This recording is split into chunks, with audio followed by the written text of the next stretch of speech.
Hey there, StarCraft fans! It's Falcon Paladin coming at ya with yet another edition of StarCraft Brood War Remastered. It's an older replay, but it checks out. It's going to be Yellow versus CCoMa here on Raid Assault 2. Top-ish side here, we have the Teal Zerg player. It is CCoMa. We're going to just call him Coma for short. And down here we have Yellow, the Yellow Zerg player. Good luck is a well-known Smurf name of his. Got this replay off of Team Liquid. And this is a fairly interesting map, I feel like, based on the spawn locations. I don't think I've ever cast a game on this. Alright, so ramp down. This is your natural base. A third base here, which is accessible. Yeah, this is... Alright, so to access your opponent's third base from this position, you go down a ramp, up a ramp, down a ramp, cross a bridge, cross another bridge, up a ramp, down a ramp, and there you are. And then up a ramp and down a ramp to access the natural if you're so inclined. But, shorter path to the natural, right? Dude, up a ramp, down a ramp, up a ramp, down a ramp, and you're there. So, anyway. Not very many expansions on this map. That is a true two-player map. I had a request for a ZVZ. One of my subscribers left a comment saying, "Hey, haven't seen a ZVZ for a while. Would you mind casting one?" And I said, "No. No, I would not." Is this a hat? Ooh, it's a hatch first play? Here from Coma? Dang, it is. That is a 13 hatch here from Coma. And good luck is hatching first as well. So, Yellow and Coma are on the same page, and they're both scouting each other. So, yeah, the Overlord travel distance is not very far, so you can't very well hide a fast pool from your opponent.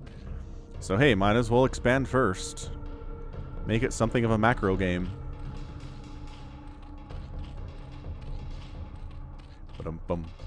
Man, every time I cast a ZVZ, I'm just remembered of the, what was that insane game? SC Pro versus Gambler? Was those the players? It was an insane, like, 45-minute long ZVZ with Ultras and Lurkers and Dark Swarm and Plague, and it was one of the most insane games I've ever cast, and it was a ZVZ. So if you are a ZVZ fan and clicked on this because you love the matchup, let me know. I'll put a link to that in the description. Maybe I'll respond directly to your request in the comments. I do that. Again, I read every comment anyone has ever left on any of my videos at any point. YouTube makes that easy. So if you want to get my attention, that's a good way to do it. I'm not gonna... I'm not gonna, acquiesce to every request that I get. I had someone the other day tell me to stop zooming in and out. And I'm like, no, I just responded. I'm not doing that, but thank you for the feedback, I suppose. Also, somebody told me to stop humming. I don't hum a lot, except for that one cast I hummed the entire time. Which, if you missed that cast, you should check that one out. That was a mind blower for a lot of people, and kind of for me too. People saw a lot of hidden messages in that thing, but really it was just me. Somebody suggested I should hum for an entire cast, and I gave it a shot. Anyway, what's going on here in the StarCraft? Metabolic boost on the way from Coma. Yellow working on a fast lair. And the lair is actually coming in here from Coma as well. Are you skipping Ling speed? Yeah, he's skipping Ling speed. I'm kind of okay with that. Usually this comes down to Muta versus Muta more than like Ling stuff, especially if you both went hatch first. Like, you can defend with slow Lings against fast Lings, especially if you've got, a Sunken or something to defend with if you need it. But so far, yeah, I guess his speed is now coming in. As I'm telling, how Yellow is going to skip speed, and he doesn't need it. He starts it. Fair enough, dude. His lure timing's a little bit behind tier 2, as it's just now popping. Where Coma's has been done for a little bit. So Spire's faster. What's the difference here? What did Yellow get that Coma didn't get that allowed him to get his lair up more quickly? I mean, that's a macro hatch. This is an extractor. That's a macro hatch. And then Spire timing is just later. I guess not by a lot. So they just took slightly different paths to get there, but I guess their Spires are pretty much the same. This is a lot of Lings from Coma, though. It's... oof. This is, see, I'm telling you, having a sunken would be nice. But attacking into this choke on this ramp is actually pretty good for yellow. Fairly defensible.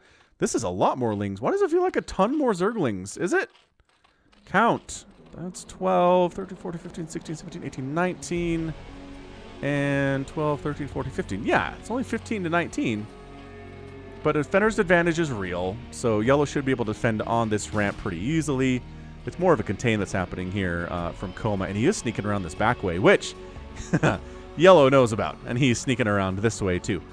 So man, yellow is such a great color. And both in Warcraft 2 and in StarCraft, I don't know, it just makes units pop in a way they don't normally. So we're both at 34 supply, both at 17 workers, which means we should both have an equal number of zerglings, if all is equal there. 3 mutas, 4 mutas on the way here from CCoMa, and a few sets of Scourge. No real surprises there. I guess one of these players could be going for Hydralisks. We've seen that. Hydra's attempted to defend against the muta attacks, but in this case, and in most cases, it comes down to Mutalisk versus Mutalisk here. A Zergling made it all the way into the mineral line for yellow. I don't think he killed a drone. It's still 17 to 17 workers. And yeah, we have, I was going to say we stopped making drones, but CCoMa's making one. So all right then. Lings just mashing on each other's faces here. The Mutalisks from CCoMa are here to provide additional DPS against yellow's Zerglings. It's just a little bit of chaos to start this game off at 6 minutes. Mutas also are out for yellow, which is fine, but he seems behind. It seems like he only has 2, and there's at least 3 here for CCoMa. So yeah, everyone just being careful. Scourge maybe trying to find overlords. No, we don't want to do that. We want to snipe Mutalisks is what we want to do with these Scourge. Also can use them to scout. And, oh gosh, do you really want to do Scourge versus Scourge battles? I don't know if we're into that. Oh, got some hits there. Oh, took out, I think, at least 1, maybe 2 Mutalisks here for yellow. That was good. That was excellent here. Both players have their second gas rolling. Both players producing Mutalisks. Both players pretty much staying even here. I mean, yellow has a slightly bigger army at the moment at 45 supply. He does supply block CCoMa, which is really, really nice for him. If you can supply block your opponent, it's always good. But in... Oh, nice sniping here, though. But in ZVZ or TVT or PvP, in mirror matchups, it always feels like supply blocking your opponent is better. It's not necessarily true. It just always feels that way to me. Having an upgrade advantage in a mirror matchup is amazing. Killing workers in a mirror matchup is amazing. I don't know. It just always feels like you want to... Every little advantage you can get in a mirror matchup makes it more sense, because there are no... I mean, there are counters. But like the counter to the Mutalisk is honestly the Mutalisk. It's going to be Muta versus Muta with some Scourge connections. Nobody really has the time or the space in this matchup to go all the way to Defiler. If you invest into a Queen's Nest and a Hive and a Defiler's Mound and Defilers and Plague, it usually means your opponent's going to have 10 more Mutalisks than you do from all the gas you spent, and then just come murder you in the face. So you can't do it. You got to keep up with the Scourge production. You got to keep up with the Mutalisk production. I love the +1 Flyer Carapace. That is pretty standard here out of CCoMa. Zergling cruising on down from CCoMa. Trying to see what's what and getting chased away by the yellow Zerglings. So again, just feels a little bit ahead. I imagine we'll see Carapace coming in here from yellow too, but CCoMa seems to be ahead on this one. Which is fair. Mutalisks don't have speed, nor is anybody researching speed. Who needs speed? If your Mutalisks, or if your Overlords are dying to Mutas, it's your own gosh darn fault. Yellow's up, 63 to 59. Ooh, he snuck out some more drones. 22 workers now. Which is interesting. I mean, really, you can't get any more gas than you're getting. Maybe it helps. Maybe it helps you take this third base a little bit faster and get that third extractor up. That seems like that'd be nice. Maybe. I don't know. We'll have to see. So, 65 to 71 supply. I'm not doing them. I can't do math. Does this mean the army is bigger for yellow or for CCoMa? I think it means the... No, I think yellow has the bigger army and he has the better economy here too. So, I mean, not a huge surprise based on the stage that yellow is ahead. You can do a Mutalisk count, I guess. Oh, there's too many. And they stack, so they are harder to count than Zerglings are. Okay, so we're gathering up for a big mash our face against the enemy's face move. Got the Lings down here, got the Lings down here. The thing about Lings in ZVZ is that in the Muta versus Muta battles, ooh, this guy made it through. And actually is getting chased down. There we go. Is that Zerglings on the ground in a Muta versus Muta engagement will actually absorb shots that Mutalisks would otherwise take. So they're actually kind of tanky for the Mutas. It's an interesting thing. I think I first saw Idra do that in a ZVZ. He didn't come up with it, I'm sure, but that's the first time I saw it. Anyway, yeah, we're honestly just making Mutalisks and Overlords, and again, the lack of Carapace upgrade is kind of freaking me out for yellow. I thought for sure you would have started it by now, but no. Absolutely not. Zerglings coming down the left side. Just for scouting purposes, I guess. I mean, is there any chance of taking a third base here? I would say probably not before this engagement happens, would be my guess. Right? Like, it's got to be... we mash faces, and then if we're both still alive, then maybe we'll take thirds. Because it's easier to do when there's not a giant mass of Mutalisks out. But the upgrade advantage here is huge for CCoMa. That Carapace, especially because Mutas have bouncing glaive attacks, every one of those attacks is being reduced by 1. Well, yeah, 1. Are we going? We're kind of... okay, we're going, man. Scourge, I can't even tell. We're just going to watch the supply. Yellow is way up. 12 supply, 10 supply, taking hits. Scourge are getting some decent hits in here, too. Overlords are taking bouncing glaive worm attacks as well, though. 70 to 56 total supply. A lot of that is in drones here for yellow, however. Yeah, Ling's running around on the ground trying to absorb some of that damage that would otherwise go to their Mutalisk daddies. 57 to 46. Uh-oh, wait, hold on. Hold on. Supply plummeting here for yellow. Reinforcements are coming in, but they're getting picked off one by one by one. There's not many Mutalisks here for CCoMa, but are there enough Mutalisks here for CCoMa? He flies them on down to the natural base. There's no spores. There's no anti-air of any kind. I think the Muta count is just hugely favoring CCoMa right now. Killing the drones, and yeah, now he's up 56 to 45, which means he has a Mutalisk advantage, and he has an upgrade advantage. Yellow, you had... wow, upgrades mean a lot, you guys. Oh, yeah, that's it, man. We're done. 58 to 41, 58 to 40 supply. Scourge are trying to get hits off. No, that's not going to happen. I don't know who this CCoMa guy is, but his APM and his control has been pretty good today. Little cursory Ling versus Ling battles happening down here. But this is it. Like, your natural base is a ghost town for yellow. He did try to take a third base, though.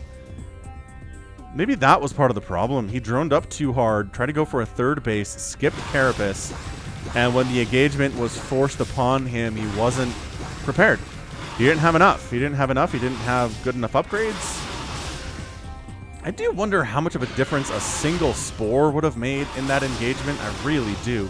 Yeah, and that's your good game. It's 19 to 12 workers, and CCoMa comes out on top. So what makes me sad about this is a lot of people are going to be like, well, I know Yellow's name. He's obviously going to win. I'm not going to bother watching this game. But then you watch the game, and Yellow goes down to someone that I've never heard of. Maybe you know who CCoMa is.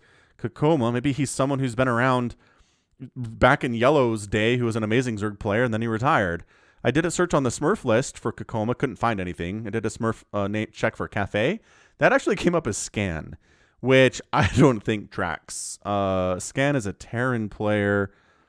Actually, I'm going to look this up right now. When did Scan start playing Brood War?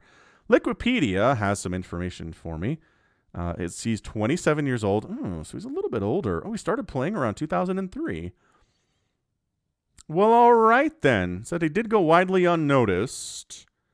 And really didn't get going anywhere until 2009. He got accused of map hacking, but wasn't. Oh, but he did get convicted of account sharing. Oh, Scan. Some of these players, man. So I don't know if he's ever played Zerg. Maybe he was off racing Zerg here. I don't know. I can't. I don't know that Scan was good enough to take down Yellow in a ZVZ. He might have dabbled in Zerg or off-raced a Zerg, but This was some really excellent Zerg play. It was a lot of macroing up, obviously, but yeah. What this came down to was no third base from CCoMa, getting in that +1 Carapace upgrade, and then just winning on the back of having that upgrade. And then Yellow tried to sneak a third base in there. That was not a great idea. He needed those resources for mutalisks, probably for the upgrade as well. Couldn't quite pull it off. So that was interesting. ZVZs are always interesting in their own way. Not necessarily everyone's cup of tea, obviously, but I like to represent all different sides of StarCraft and not just the matchups that are the most popular, even though I don't do mirror matchups all that often. Is true. But I do try to get TVTs, PvPs, probably more often than I think about doing a ZVZ, which I think tracks. Anyway, I think it tracks. All right. Great stuff. That was a lot of fun. Let's check out that final score before I let you go. I know you guys are into that. Final score, 55,000 for Yellow, 60,000 for CCoMa. I say CCoMa because that's what the replay is labeled as, and I usually trust those players, or whoever labels those. 97 units killed, only 64 killed by Yellow. That's a huge discrepancy. And then resources pretty even. It's just what they chose to spend the resources on. I've hit this over the head several times already. I think you understand how this went. Why Yellow lost this game. I think we understand it. All right, good stuff. So that right there is gonna be it from me. This has been Falcon Paladin coming at you with yet another edition of StarCraft Brood War Remastered. Go ahead, hit that like button, hit that subscribe if you like what you saw and what you heard today. You can also catch me on Twitter, Facebook, Patreon, and Twitch, all at /Falcon Paladin. And until next time, as always, thank you so much for watching. You take care of yourself.